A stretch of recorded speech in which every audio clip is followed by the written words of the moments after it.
there! Today I want to go over how bunions are treated in traditional Chinese sports and trauma medicine because it's different from conventional care. And the biggest difference is that we don't use ice or anti-inflammatories to help relieving pain and swelling. Instead, we use a multimodality approach and incorporate the use of herbs, acupuncture, manual therapy, exercise, heat therapy, diet, and certain lifestyle modifications to increase positive outcome for healing. Today, I will address each modality and explain how they can fasten the recovery process. Bunions develop over time, so in order to successfully reverse them, we must have a lot of patience because the reversal process usually takes weeks or in some cases even months, and includes a lot of manual therapy, a lot of mobility work, plenty of exercises, and also various herbal soaks and herbal oils that help to break up the thick, calcified, immobile tissue and transform it into a more supple, more functional, more pliable tissue. Exercise also helps with the mobility, and the strengthening ensures that the joint stays in place over time. So for bunions that have become calcified, thick, immobile, I like to use two soaks. One of them is called Tendon relaxing soak, or another one is called Bonesetter's trauma soak. And for bunions that are more painful in cold, rainy, damp weather, there's a third soak that I recommend, which is called warming soak.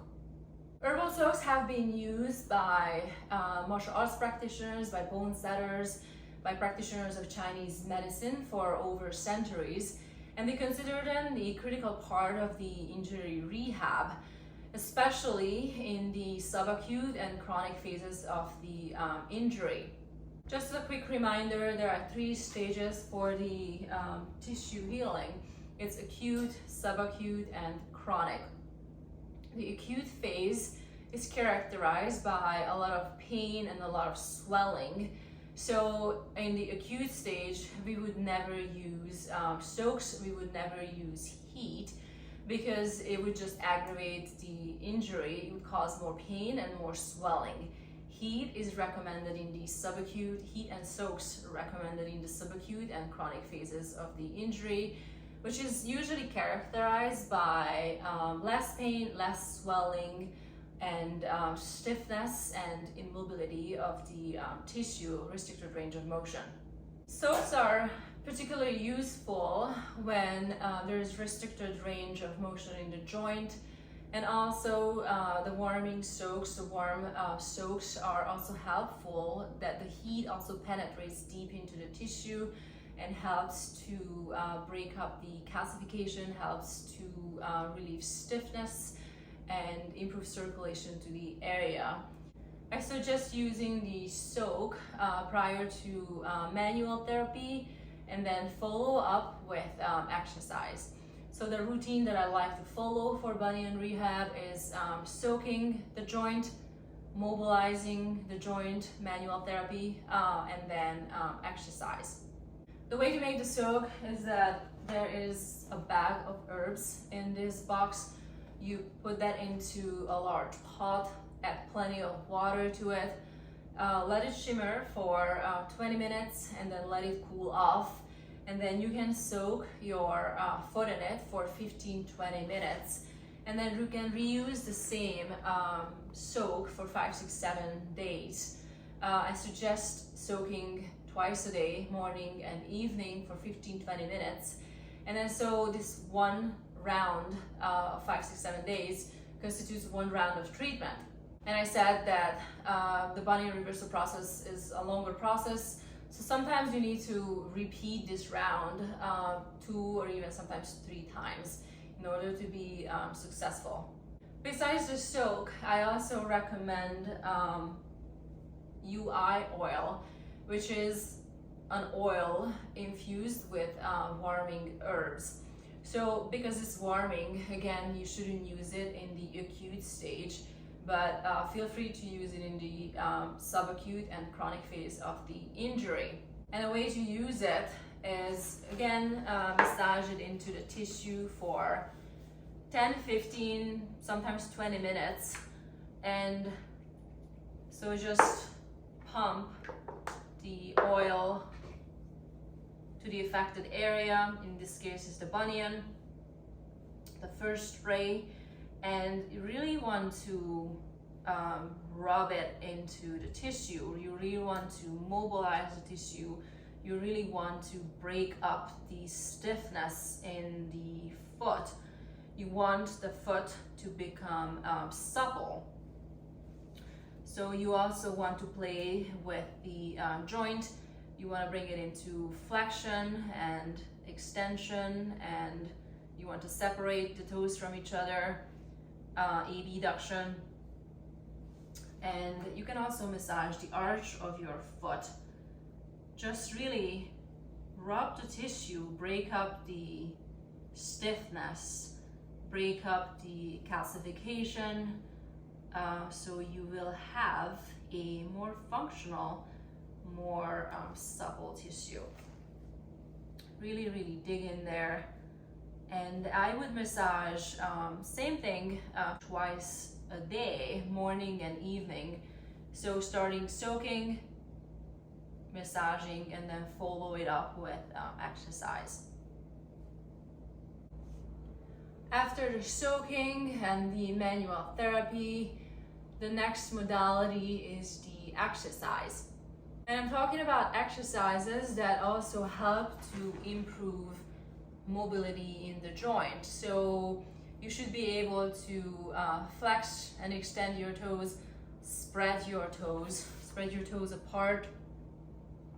You want to be able to grab items off the floor.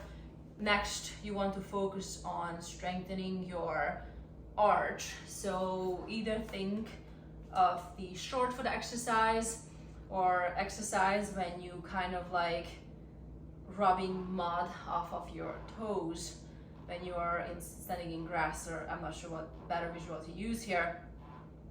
But you want to strengthen the toes, the arches, and then work your way up the chain. So next would be ankle range of motion exercises, very important. Hip range of motion exercises, hip mobility, and then of course build into full body mobility, because the body moves as a single unit. Limited mobility in one joint later on will cause an issue somewhere up the chain. After exercise, or even for overnight, sometimes after exercise the joint can become achy, or if the joint is achy in cold, damp, rainy weather, or for overnight use after a long day of standing and walking. What I like to use is a 701 Plaster. This is a pain patch. It's a warming patch, so use it in the subacute and chronic stage of the injury. And it comes in a roll, a big roll format. Whatever size you need, you cut it off, and you would cover the joint. You can put a sock over it to secure it, and it helps to relieve pain and help to improve circulation to the area. Again, to help breaking up the calcified tissue, help breaking up the stiffness, and help to have the tissue become more mobile and supple. Acupuncture is very helpful for bunions. I directly needle into the calcified, thickened area.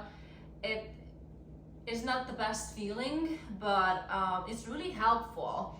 So I use a very small, thin needles, and again, needle directly by the joint, and really helps to break up the stiffness and helps to improve mobility. Other acupuncture points can be used to calm the body, to help with fatigue, and to relieve stress, and also help with pain. So acupuncture is beneficial for bunion reversal. to fasten the recovery process, the reversal process. Diet, what you eat, affects your pain and recovery.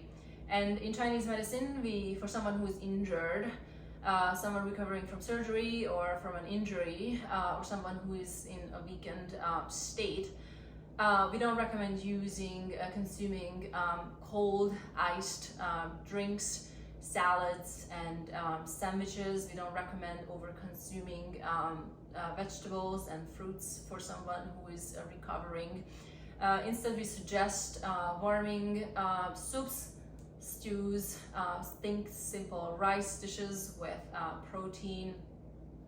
Think enough calories, not too much, not too little, because we believe that cold and too little or too many foods can impede the digestive system and can slow the recovery process.